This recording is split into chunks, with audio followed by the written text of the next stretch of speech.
Dan yang menarik adalah ini semakin berkembang kesadaran ini, yaitu gereja yang inklusif.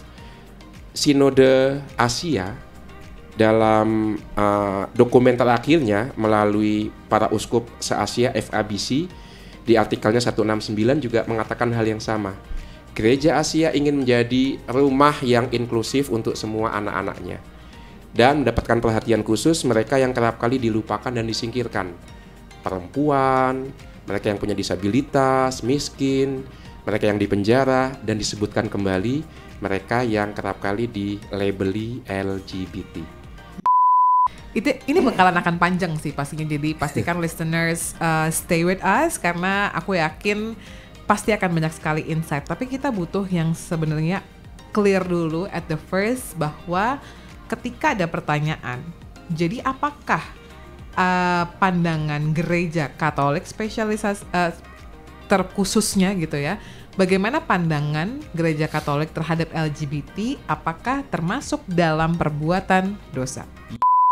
Ya, harapan kami juga melalui podcast ini, kalau ada teman-teman yang punya perhatian dan juga ada kebutuhan yang mau ditanggapi, ini tentu sangat terbuka komunitas kami ini. Setiap orang bisa punya pandangan yang berbeda-beda, bahkan untuk satu hal yang sama. Bagaimana pandangan kita dalam kacamata iman Katolik terhadap fenomena yang terjadi di sekitar kita? Bersama dengan saya Maria Kristi Dan saya Christian Reynaldo dalam Persepsi, perbincangan rohani seputar sensasi.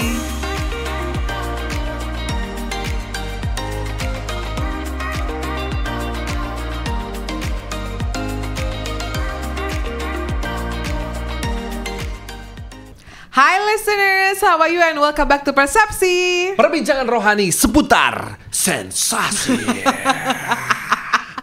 Ya, seperti yang kamu tahu bahwa Christian adalah seorang ex-news anchor dan aku adalah seorang infotainment gitu ya. Tapi tetap sebenarnya lebih sensasional bibirnya Christian gitu ketika menyebutkan sensasi. Sama seperti sensasi yang akan kita bahas di topik kita kali ini ya. Tapi sebelum itu, welcome back again with us. Saya Maria Kristi Dan saya Christian Reynaldo. Dua Chris kali ini sebetulnya akan membahas sebuah topik yang pernah ada, pernah kita bahas dan waktu itu kayaknya jadi salah satu awal-awal Persepsi Dua Chris. Ya, Persepsi Dua Chris waktu itu bahas mengenai kejadian band 1975 yang ketika manggung di Malaysia, mereka kayak mabok atau gimana, komplain-komplain soal LGBT yang tidak diterima. Akhirnya malah vokalis pria dengan member band prianya cuman bibir di atas panggung. It's controversial banget ya. Apalagi memang sebetulnya menurut aku itu adalah momentum aja. Karena isu LGBT ini kan pastinya juga sangat dekat dan mungkin sudah ada dari yang lama-lama. Kalau dulu di episode yang lalu kita ngebahasnya berdua dari Persepsi Dua Chris dan juga waktu itu kita lihat komentar-komentar netizen, ada komentar Romo. Kali ini Romonya dan salah satu netizennya yang bekerja sebagai psikolog hadir di studio. Langsung dengan pakar yang lebih berkompeten dari kita berdua untuk memberikan Betul, karena kita netizen pure banget ya. Iya dong, langsung kita sambut kedua narasumber kita yaitu Romo Ut dan juga Sis Wida. Halo, welcome to Persepsi. Terima kasih waktunya sudah mau hadir ya. Senang banget kita ketemu dengan narasumber yang berkompeten selain kita berdua. Oh wow, kita memang bukan narasumber, kita adalah pembawa acaranya ya. Tapi senang banget karena salah satu narasumber kita adalah orang yang bukan hanya menjadi preacher atau pembawa khotbah di atas mimbar ya, tapi beliau ini juga hadir duduk nongkrong bareng sama teman-teman LGBT, bahkan punya komunitas yang luar biasa yang dinamakan Sahabat Yesus, yaitu Romo Uut. Hai Romo, bener nggak nih aku introduction-nya bahwa bukan hanya berkhotbah tapi juga berkumpul bersama?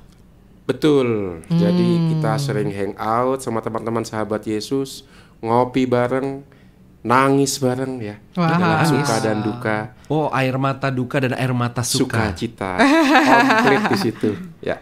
Karena kalau misalnya berbagi sukacita doang mungkin teman-teman bisa, tapi kalau untuk berbagi air mata suka lebih duka dalam tuh ya, lebih dalam lagi itu ya. Wow, jadi excited banget ya pengen tahu ceritanya Romo Uut ya. Nanti kita kenalan dulu sama narasumbernya. Siapa yang mau memperkenalkan diri dulu, Sis Wida atau Romo? Sis Wida dulu dong. Kenapa? Ladies first no? Oh iya benar juga. Kalau ladies first, silakan Sis Wida perkenalkan diri dulu, background dan lain-lain, silakan. Terima kasih, saya Wida. Saya dari PPKKPS Konseling Syakina, dan juga hari-hari saya juga saya isi juga dengan sebagai psikolog sekolah di Sekolah Santo Yakobus begitu. Wow. Ya.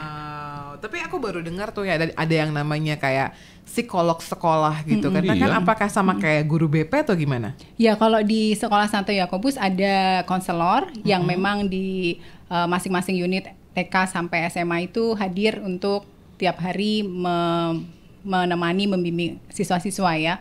Jadi kami punya konselor 1 di TK, 3 di SD, 3 di SMP, dan 3 di SMA. Nah, untuk kasus-kasus yang memang perlu asesmen psikologis atau penanganan yang sifatnya lebih psikologis, maka dirujuk kepada psikolog sekolah begitu. Di Sekolah Santo Yakobus kami punya 3 psikolog Sekolah zaman sekarang punya psikolog. Ya, betul. Jadi nggak usah bayar psikolog lagi ekstra uangnya ya. Zaman Ya, saya betul. sekitar 3-4,5 abad lalu cuma ada Nggak guru ada BP. ya, betul. Kamu tuh berapa ratus tahun hidup kamu tuh di Indonesia. Kamu tuh reinkarnasi kayaknya ya.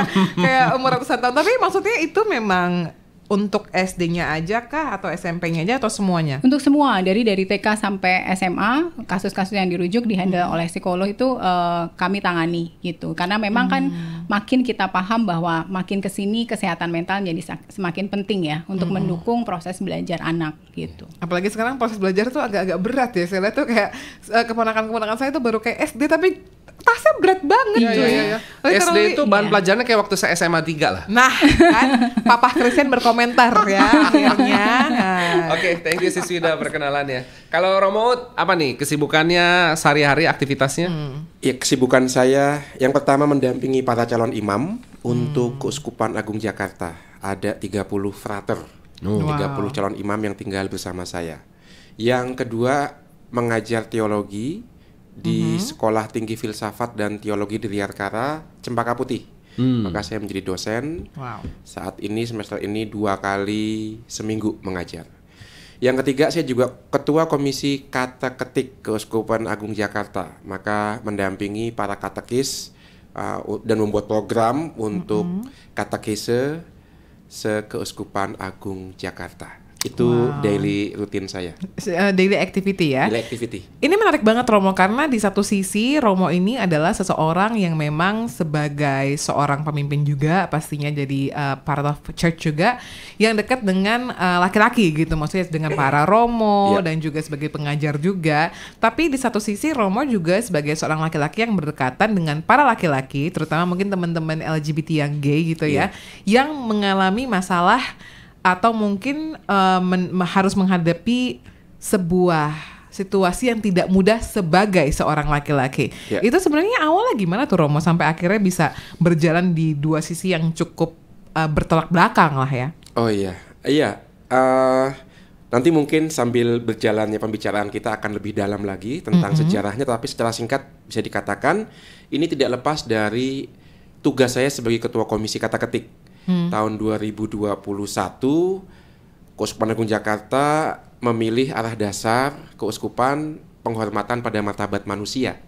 Maka pada tahun itu 3 komisi, yaitu komisi kata ketik, komisi liturgi, dan komisi kitab suci membuat program prioritas, yaitu membuat gereja KAJ inklusif terhadap teman-teman dengan karunia khusus, yaitu mereka yang misalnya waktu itu kita fokuskan pada teman-teman tuli. Bagaimana setiap dekenat, setiap paroki ada juru bahasa isyarat untuk teman-teman tuli. Nah, dalam salah satu sesi sosialisasi ada seorang ibu bertanya, Romo, apakah hanya teman-teman tuli yang diperhatikan? Apakah teman-teman dengan disabilitas fisik yang diperhatikan? Apakah juga gereja memberi perhatian pada teman-teman dengan disabilitas sosial? Mereka yang karena perbedaannya kemudian tidak bisa ambil bagian dalam kehidupan bersama dalam komunitas. Seperti mereka yang baru keluar dari penjara atau juga teman-teman LGBT.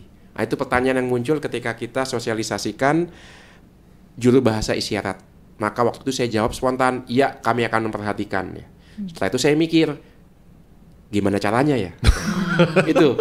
Jadi kemudian waktu kemudian membantu kami membuat tim dan akhirnya perhatian itu terwujud dalam komunitas sahabat Yesus. Itu sejarahnya singkatnya. Bagaimana sih sebetulnya pandangan gereja Katolik terhadap kaum LGBT ini sendiri yang ada di Indonesia? Bagaimana pandangan gereja itu tahun 95 keluar Katekismus Gereja Katolik, itu ada di situ. Khususnya kalau kita buka artikel 2358. 2358 Katekismus Gereja Katolik itu sudah dirangkum bagaimana sikap Gereja Katolik di hadapan saudara-saudari yang dilabeli LGBT ini ya. Yang pasti gereja mengajarkan satu, kerap kali perempuan dan laki-laki yang menemukan diri dalam situasi ini mereka sendiri tidak paham mengapa berada dalam situasi seperti ini. Maka konsekuensinya yang kedua, ini bukan pilihan mereka. Mereka tidak memilih untuk ada dalam situasi seperti ini. Yang ketiga, oleh karena itu, gereja mengundang anak-anaknya, yaitu kita semua, dalam gereja Katolik untuk paling tidak punya 3 sikap di hadapan saudara-saudari dalam situasi ini, yaitu 1, hormat, respect, 2, penuh belas kasih, compassion, dan yang ketiga, penuh dengan kebijaksanaan, sensibility. 3 sikap ini yang gereja undang supaya kita lakukan di hadapan saudara-saudari dalam situasi dengan karunia khusus ini. Dan dengan tegas juga dalam Katekismus di artikel yang sama, gereja Katolik melarang untuk mempraktekkan tindakan diskriminatif atau memojokkan dengan tidak adil. Sebagai contoh, begitu tahu ada salah satu anggota gereja Katolik, anggota lingkungan atau anggota komunitas yang dikenal LGBT, lalu kemudian entah dikeluarkan ya, entah diperlakukan dengan tidak semestinya dan seterusnya. Ini bukan alasan untuk diskriminatif. Ini ajaran gereja Katolik ada dalam salah satunya artikel itu. Dan yang menarik adalah ini semakin berkembang kesadaran ini, yaitu gereja yang inklusif. Sinode Asia dalam dokumen terakhirnya melalui para uskup se-Asia FABC di artikelnya 169 juga mengatakan hal yang sama. Gereja Asia ingin menjadi rumah yang inklusif untuk semua anak-anaknya dan mendapatkan perhatian khusus mereka yang kerap kali dilupakan dan disingkirkan. Perempuan, mereka yang punya disabilitas, miskin, mereka yang dipenjara, dan disebutkan kembali mereka yang kerap kali dilabeli LGBT. Maka ini sudah menjadi kesadaran gereja, baik di tingkat universal maupun juga di tingkat Asia. Nah, nanti tinggal bagaimana di tingkat lokal Indonesia dan Jakarta ini bisa diaplikasikan. Tapi itulah kurang lebih panorama ajaran gereja Katolik. That was very interesting karena 3 poinnya yang ditempatkan, yang pertama adalah hormat. Ini bakalan akan panjang sih pastinya, jadi pastikan listeners stay with us karena aku yakin pasti akan banyak sekali insight. Tapi kita butuh yang sebenarnya clear dulu at the first, bahwa ketika ada pertanyaan, jadi apakah pandangan gereja Katolik spesialisasi terkhususnya gitu ya, bagaimana pandangan gereja Katolik terhadap LGBT, apakah termasuk dalam perbuatan dosa? Yes. Nah, ini menarik. LGBT perbuatan dosa atau bukan ya? Saya pernah diskusi juga dengan Romo Hari, Romo Wenan, atau juga dengan teman-teman dalam komunitas ini ya. Dan saya berani mengambil kesimpulan Tuhan tidak menciptakan LGBT. Dan Tuhan tidak menyelamatkan LGBT. Tuhan menciptakan manusia. Tuhan menciptakan person. Tuhan menciptakan pribadi. Manusia yang menciptakan LGBT. Artinya apa? Kita memberi kategori. Kita memberi label. Tuhan nggak menyelamatkan label. Tuhan menyelamatkan manusia. Maka saya menarik kesimpulan, Gereja Katolik mengundang kita untuk melihat person di balik label itu ya. Melihat pribadi di balik label-label itu. Kalau kita bisa melampaui pelabelan LGBT, gay, trans, kalau kita bisa memandang melampaui cap-cap yang umumnya diberikan oleh masyarakat, oleh dunia, kita akan berjumpa dengan person, dengan pribadi. Dan dengan demikian kita tahu mereka tidak lebih suci daripada kita tidak lebih pendosa daripada mereka. Karena same as person, sama-sama manusia. Ini yang kerap kali dilupakan. Satu kali saya pernah sharing gini juga, lalu seorang mengatakan, Romo, itu apa tidak menjadi skandal itu misalnya Romo mendampingi mereka? Loh, skandalnya di mana? Kalau kita lihat Injil, Tuhan Yesus itu mendatangi siapa? Apakah dia mendatangi kaum Farisi, orang Saduki, ahli Taurat? Enggak. Farisi yang mendatangi Yesus, tapi Yesus mendatangi pemungut cukai. Yesus mendatangi para pelacur. Yang membutuhkan dokter adalah mereka yang betul-betul perlu ditangani, perlu dibela. Maka dengan kata lain sebenarnya apa yang dibuat Yesus dalam Injil ya itu yang kita ikuti. Kita kan mengaku pengikut Kristus ya. Maka kalau ada teman-teman yang disingkirkan, ditolak atau dipandang sinis karena dilabeli seperti itu, ya mereka yang kita datangi, mereka yang kita cari, mereka yang kita dampingi. Maka apakah LGBT perbuatan dosa? Tidak lebih dosa daripada kita yang tidak diberi label itu. Karena di balik label itu ada pribadi, ada person yang harus juga kita hormati, kita kasihi dan kita perlakukan dengan penuh kepekaan, persis sama seperti kita juga, yang juga layak diperlakukan dengan hormat, dengan kasih dan dengan penuh kepekaan juga. Itu, yes. Ini dari sudut pandang gereja ya. Ya saya baru tahu dari tahun 1978 sudah ada katekismus itu tadi ya. Yang 95. Sorry, 95 artikel 2358 ya. Jadi itu gereja selalu mengalami pembaruan dan terus up to date ya dengan keadaan dunia pastinya. Jauh sebelum ini booming ya, sudah ada di dalam katekismus Gereja Katolik. Ya. Tahun 1995. Oke, terima kasih Romo. Nah, ke Siswida nih. Kalau tadi kan dari pandangan gereja. Kalau dari pengalaman Siswida sendiri sebagai seorang counselor, seorang psikolog seperti itu, sebetulnya penyebab munculnya LGBT ini apa aja sih?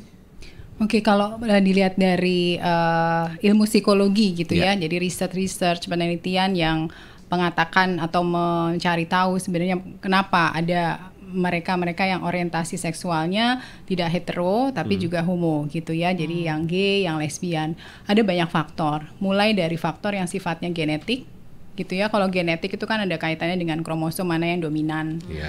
Lalu ada juga yang faktor kaitannya lebih faktor sosial gitu ya. Jadi kalau faktor sosial ini lebih kaitan dengan bagaimana background pendidikan keluarga gitu ya. Pengasuhan keluarga.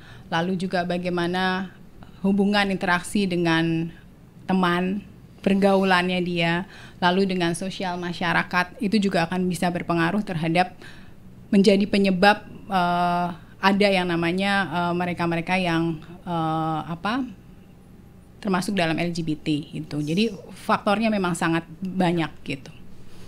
Nah, kalau misalnya selama Mbak atau kok Mbak jadi tiba-tiba Siswida gitu ya. Siswida menjadi seorang konselor juga terutama di Shekinah gitu ya, di salah satu channel dari Gereja Katolik ini. Sebetulnya selama kurang lebih 9 tahun di sini apa aja yang sudah Siswida bantu atau mungkin Siswida lihat gitu ya teman-teman yang really fight with this kind of LGBT? Karena kalau saya sendiri mungkin yang berkarya di dunia entertainment ada banyak sekali cerita-cerita yang keluhan yang gue kan nggak mau begini sebetulnya, atau mungkin saya pernah dengar dari salah satu teman baik saya, seandainya ya Mar dia bilang gitu, ada sebuah pil yang bisa gue minum dan itu akhirnya membuat gue sembuh, jual rumah deh gue buat ngebetulin gue ini. Waktu itu pada saat candaan ya saya cuma bilang ya pil lo cuma Tuhan Yesus, karena kebetulan dia juga Kristen juga, tapi saya nggak tahu dia menanggapinya seperti apa. Jadi sebenarnya kan banyak ya keluhan-keluhan yang ada, dan kalau dari Siswida sendiri yang pernah dialami itu seperti apa menangani? Ya kalau saya sendiri kan sebenarnya bergerak di psikospiritual gitu ya, jadi konseling yang sifatnya konseling pastoral. Jadi kalau konseling pastoral memang kita menggunakan ilmu psikologi tapi kita perpadukan dengan ilmu spiritual Katolik gitu, bagaimana kita bisa membawa juga klien-klien kita berelasi dengan Tuhan gitu. Nah, sama seperti yang tadi Romo Ud sampaikan sih, kita melihat ini lebih kepada kalau kita lihat individu-individu yang gay, yang lesbian itu kan sebenarnya juga datang dengan begitu banyak masalah yang mereka alami ya. Sebenarnya setiap klien yang datang juga datang dengan masalah yang mereka alami. Jadi sebenarnya ini sama gitu. Kita lihat bahwa mereka yang LGBT ini juga kan sebenarnya banyak sekali pressure dari yang tadi, kalau boleh saya minum pil itu kan sebenarnya pressure-nya begitu berat gitu. Mungkin pandangan negatif dari keluarga, pandangan negatif dari orang-orang di sekitar, belum kalau misalnya ternyata mereka sampai mengatakan bahwa ya saya nih gay atau lesbi, itu bagaimana reaksi itu kan juga sesuatu yang adakah penolakan yang mereka terima. Kemudian juga tadi mungkin ada diskriminasi dan sebagainya. Mereka tuh datang juga udah dengan begitu banyak problem ya, dan trauma masa lalu mungkin juga ada gitu yang waktu mereka kecil dan berinteraksi dengan keluarga. Nah ini kan sebenarnya yang sebagai konselor, sebagai psikolog kita hadir di situ untuk membantu mereka, mendampingi mereka, bersama-sama kita mengolah itu semua untuk kembali akhirnya membantu mereka untuk bisa pulih, membantu mereka untuk bisa merasakan bahwa diri mereka berharga, diri mereka itu punya banyak hal, potensi-potensi yang sebenarnya mereka bisa kembangin yang mungkin selama ini tuh ketutup gitu ya, karena mereka fokus kepada aduh saya ini pusing dengan masalah saya ini kayak gini kayak gitu. Jadi hidupnya lebih ke masalah dibandingin potensinya gitu. Jadi menyadarkan akan hal-hal, begitu banyak hal yang mungkin mereka masih banyak bisa kembangkan, berkarya dalam dunia ini. Dan tentu saja karena konseling pastoral membawa mereka berjalan bersama Tuhan, berelasi dengan Tuhan, dan akhirnya biarlah relasi dengan Tuhan itu yang menuntun langkah mereka, begitu. Tapi lebih seperti itu. Apakah akhirnya setelah melalui proses pendampingan, konseling dan lain-lain, seorang LGBT itu bisa sembuh? Istilah sembuh ini memang sesuatu yang kadang gini, kalau kita mengalami satu masalah terus kita katakan itu sembuh, sebenarnya nggak ada pernah kata sembuh dan sebagainya gitu ya. Jadi artinya kan ini sesuatu yang ada dalam hidup kita mengolahnya bagaimana, lalu kita menanggapinya dengan cara yang lebih baik, lebih ke situ gitu ya. Nggak seperti kayak kalau di dokter minum obat sembuh, ini sembuh gitu. Tapi ada proses-proses yang kita terus berjalan. Mungkin ada kayak misalnya kalau kita panik gitu ya, kita punya panik. Mungkin suatu saat panik itu hilang, tapi di saat lain mungkin muncul lagi gitu ya. Jadi hal-hal seperti ini yang akan terus mungkin kita alami, tapi bagaimana kita coping dengan situasi itu, bagaimana kita bisa menjalani dengan arah yang lebih baik, bagaimana kita bisa memberdayakan diri kita dan orang-orang di sekitar kita. Itu yang rasanya memang lebih jadi fokus untuk ketika kita handle klien-klien, termasuk teman-teman kita yang juga LGBT gitu. Nah, kalau ditanya seberapa, kan ini kalau kita lihat persentase keberhasilan gitu ya, proses yang dia jalani, bagaimana dia bisa lebih mendekatkan pada Tuhan, atau bagaimana dia lebih bisa memberdayakan diri, memang sangat juga terkait dengan individunya sendiri, kemudian bagaimana dia mau menjalanin konseling secara rutin gitu ya. Kadang-kadang mungkin begitu banyak hal yang menjadi halangan gitu ya. Dan kemudian entah sibuk, entah mereka masih penuh dengan konflik-konflik dalam diri yang membuat mereka enggan untuk datang gitu. Jadi proses tidak berlangsung. Tapi kalau proses itu dijalani terus, sebenarnya arahnya akan menjadi semakin baik. Arahnya akan semakin mereka diharapkan lebih bisa mengenal dirinya, lebih tahu dan mencintai dirinya. Itu yang paling penting sih. Karena dari situ mereka bisa mencintai dan menyayangi orang lain sesama gitu. Dari yang tadi Romo bilang kan pencetusnya macam-macam ya. Ada yang genetik, ada yang karena pergaulan, ada yang... Kalau yang dari si Swida tanganin sendiri, apa banyak yang luka batin atau apa-apa gitu gak sih? Ya kalau dari faktor genetik memang agak susah, karena itu perlu dibuktikan secara ilmiah begitu ya. Tapi kalau memang dengar cerita dari teman-teman, ada beberapa yang memang punya luka batin di masa kecil. Ada mereka yang punya problem-problem dengan hubungan dengan orang tua, dengan keluarga, mungkin gak rukun dengan salah satu tokoh orang tua, dengan ibunya atau dengan ayahnya, atau pernah punya pengalaman trauma dengan kekerasan seksual mungkin mereka hadapi. Ada hal-hal yang seperti itu. Lingkungan gitu juga pengaruh ya? Ya, kalau misalnya pergaulan juga berpengaruh. Betul, misalnya pergaulan waktu mereka remaja, kemudian teman-temannya mungkin punya influencer tertentu, itu juga bisa. Pasti ya. Banyak. Tapi dari sudut pandang psikologi sendiri, LGBT ini dilihatnya sebagai apa sih? Nah, kalau dari keilmuan ya, kalau kita lihat psikologi barat gitu ya, kalau psikologi barat sebenarnya LGBT sudah dianggap sebagai sesuatu yang normal. Jadi tidak ada dianggap sebagai gangguan jiwa atau abnormalitas, tidak gitu. Jadi LGBT ya itu adalah orientasi seksual. Jadi orientasi seksual kan ada hetero, laki tertarik pada perempuan, perempuan tertarik pada laki, tapi ada juga lesbi, gay gitu ya. Kemudian ada yang bi dan trans gitu. Nah, kalau gay, lesbian itu kalau secara psikologi barat memang sudah sebagai satu hal yang itu memang wajar gitu ya, sesuatu yang tidak dimasukkan lagi kepada sesuatu yang diagnosis itu sesuatu gangguan gitu. Kalau di Indonesia dalam ilmu psikologi memang masih jadi pro kontra. Tidak hanya ilmu psikologi sih pastinya ya, dalam segala ranah rasanya masih ada pro kontra begitu gitu. Nah, sangat tergantung dari pandangan dari masing-masing.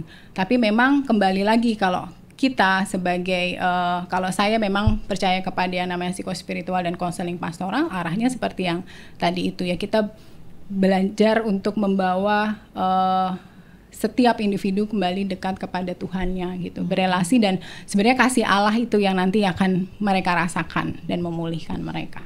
Dan maksudnya tadi dari Sis Wida bilang bahwa ada psikospiritual itu salah satu sebuah ini juga sih, mungkin teman-teman juga bukan permasalahan LGBT aja ya, bahwa ada masalah-masalah pun juga bisa langsung menghubungi tim psikologi. Tapi if you are Catholic atau mungkin tertarik untuk tahu ajaran-ajaran Katolik, ada baiknya juga perginya ke psikospiritual yang Katolik gitu ya, betul, supaya juga bisa lebih tepat sesuai dengan apa yang menjadi ajaran iman.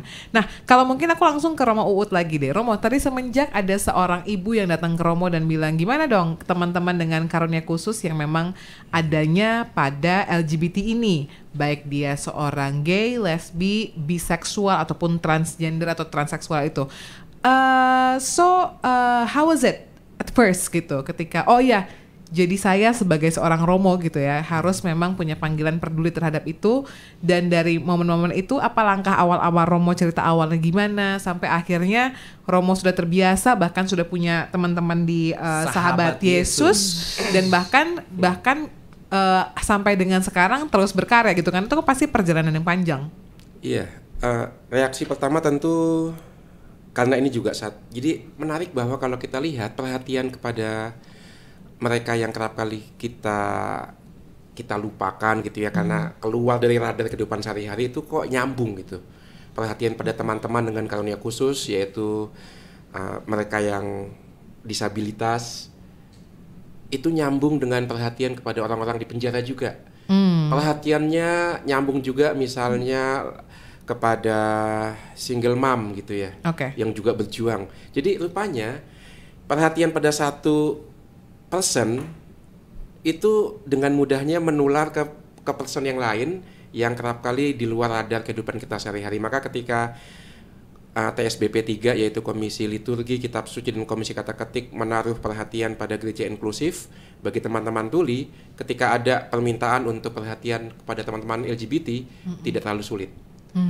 Karena kita memang mau gereja Katolik Keuskupan Agung Jakarta inklusif terhadap semuanya. Maka ketika seorang ibu datang dan bertanya soal itu, tidak ada keraguan, tidak ada ketakutan. Yuk jalankan. Strateginya adalah pendekatan personal. Artinya kita akan bicara secara person orang yang sudah diketahui oleh salah satu dari 3 Romo yang ada. Kebanyakan Romo Hari, rekan saya, yang banyak menerima konseling secara rohani ya dari teman-teman ini. Maka kita melihat daftar list dari Romo Hari, kita hubungi, kami bertiga menghubungi, entah ketemu langsung, entah melalui video call gitu kan.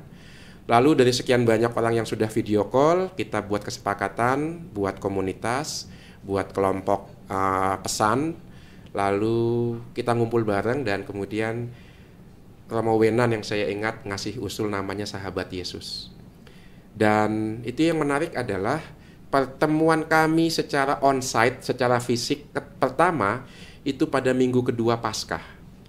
Itu hari Minggu Kerahiman Ilahi. Wow. Cocok, pas banget Kerahiman Ilahi. Itu kita ketemu pertama kali wajah tuh wajah.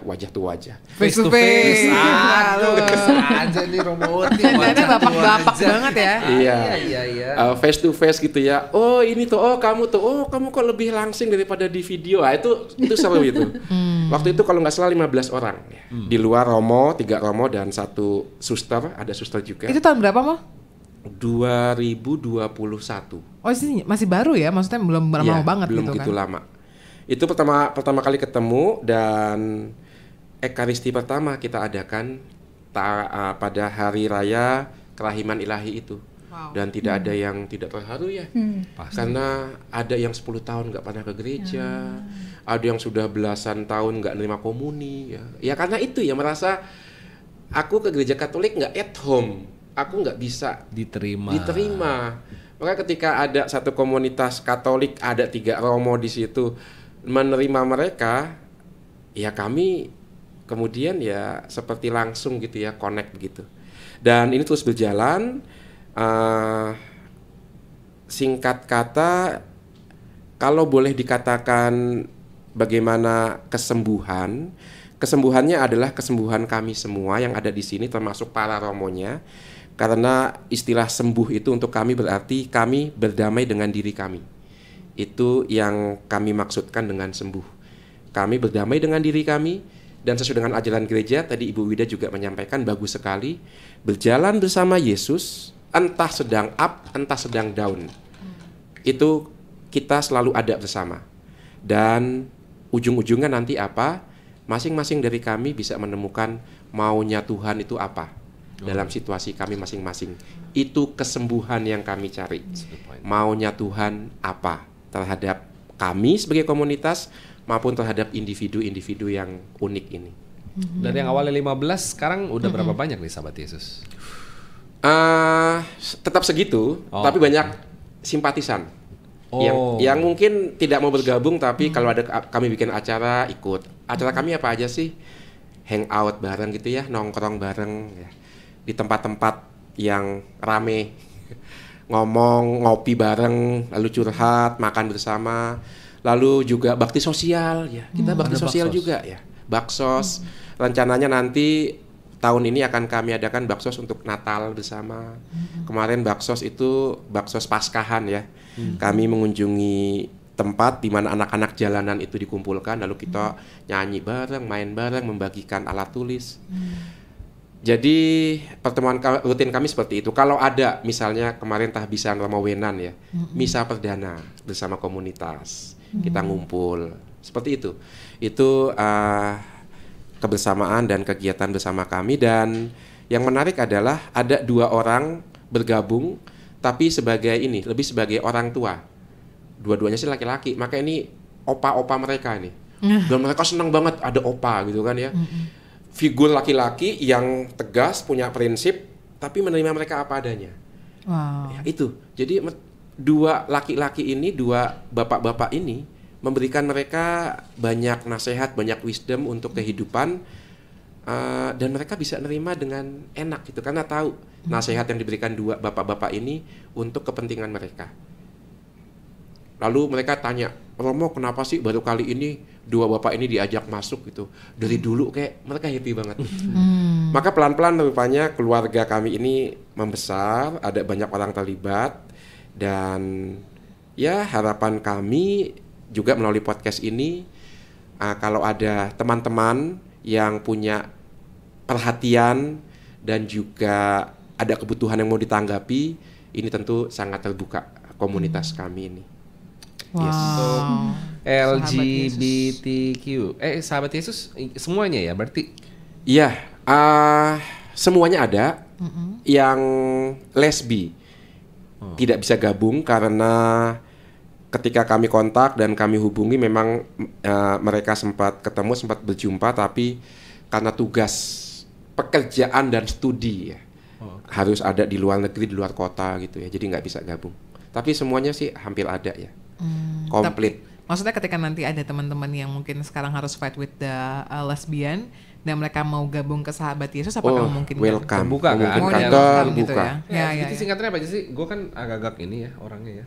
Nanti kita googling aja kayak gimana ya supaya serius. Maksudnya biar lebih lesbian, gay, biseksual, sama transseksual. Transgender. Transseksual kan jadinya transgender. Apa bedanya transgender sama transseksual tuh? Ibu Wida.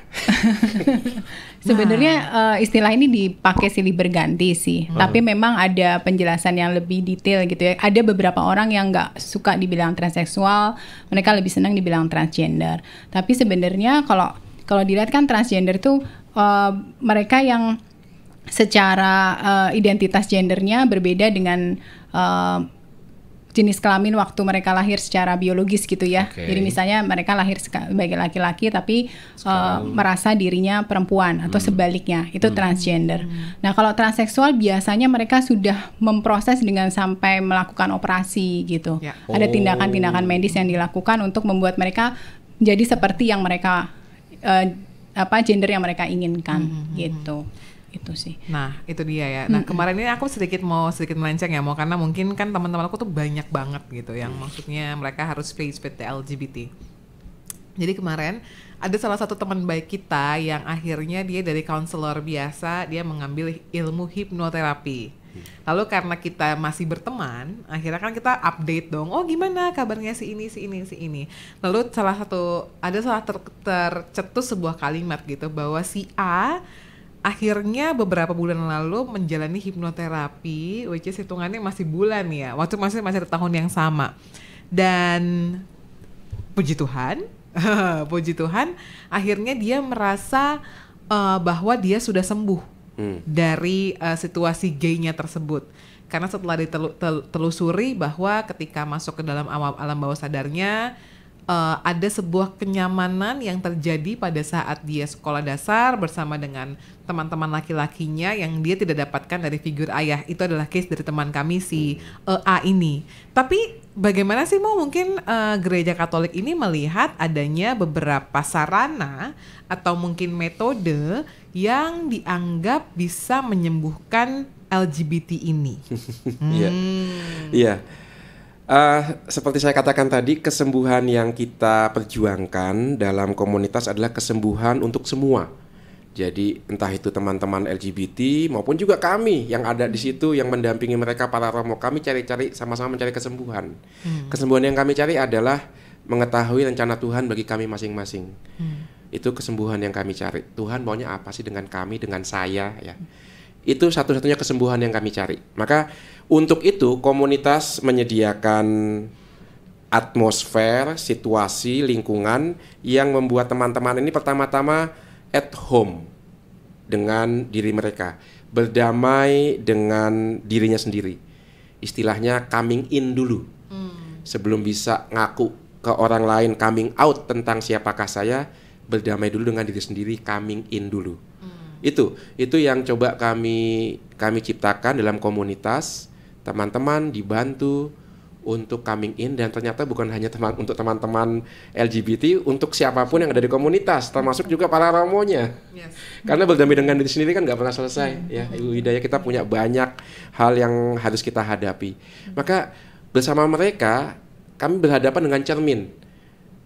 Kalau teman-teman ABC yang diberi label LGBT ini masih bisa bertahan hidup sampai sekarang di bawah tekanan banyak gereja, masyarakat, keluarga, betapa kecilnya saya ada kesulitan sedikit mengeluh. Malah kami bercermin dari kehidupan mereka. Itulah kesembuhan yang kami cari.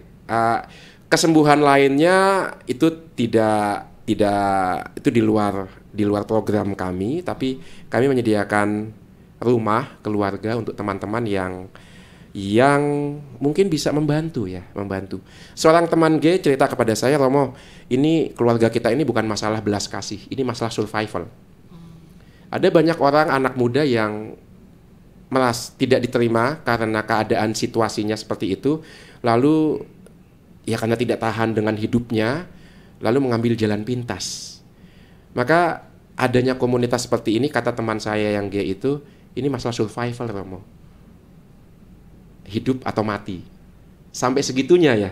Teman saya mengatakan begitu. Maka itu yang kita ciptakan, yang kami berikan. Satu-satunya sarana yang kami berikan yaitu penerimaan apapun yang terjadi dalam sejarah hidupmu, sehingga kamu menemukan dirimu sampai suatu seperti ini.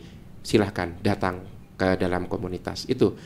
Tentang sarana lainnya, gereja tidak belum memberikan statement atau ajaran, tetapi tetap pegangannya dalam Katekismus 2358 tadi, diperlakukan secara hormat, penuh belas kasih, dan penuh kepekaan. Ya, itu. Ya. Words yang lainnya adalah ketika sudah coming out, sudah cerita ke keluarga, lalu sikap keluarga menolak, diusir dari rumah, dianggap bukan anak lagi. Itu, maka ketakutan mereka yang paling besar adalah kalau ketahuan bagaimana situasi sebenarnya. Maka bayangkan hidup dalam situasi serba ketakutan, takut dari orang yang paling dekat, yaitu keluarga juga.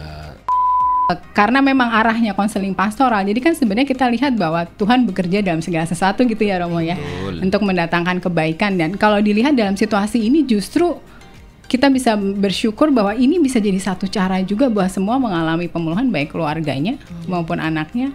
Tapi memang menuju ke sana itu kan nggak gampang gitu ya, proses, dan harus ada memang individu-individu yang akhirnya membantu mereka untuk menyadari itu gunanya komunitas. Itu gunanya di dalam komunitas ada support, nggak hanya untuk anaknya, juga untuk orang tuanya, karena pergumulan orang tua juga pasti juga luar biasa gitu. Hari ini sebetulnya kita nambah banyak ilmu banget ya, pandangan-pandangan. Terus terang kalau saya, karena memang ya saya nggak banyak juga sih seperti pengalamannya Kristi begitu. Tapi kalau seperti ini, harapan saya nih, kalau misalnya kita yang nonton kan banyak nih, either apakah Anda seorang LGBT, apakah Anda keluarganya seorang LGBT, atau bahkan Anda temennya seorang LGBT, at least dari obrolan-obrolan kita tuh udah ada sedikit bayangan lah. Oh, pertanyaan-pertanyaan saya selama ini yang nggak terjawab, ada toh ketemu jawabannya di sini. Gitu.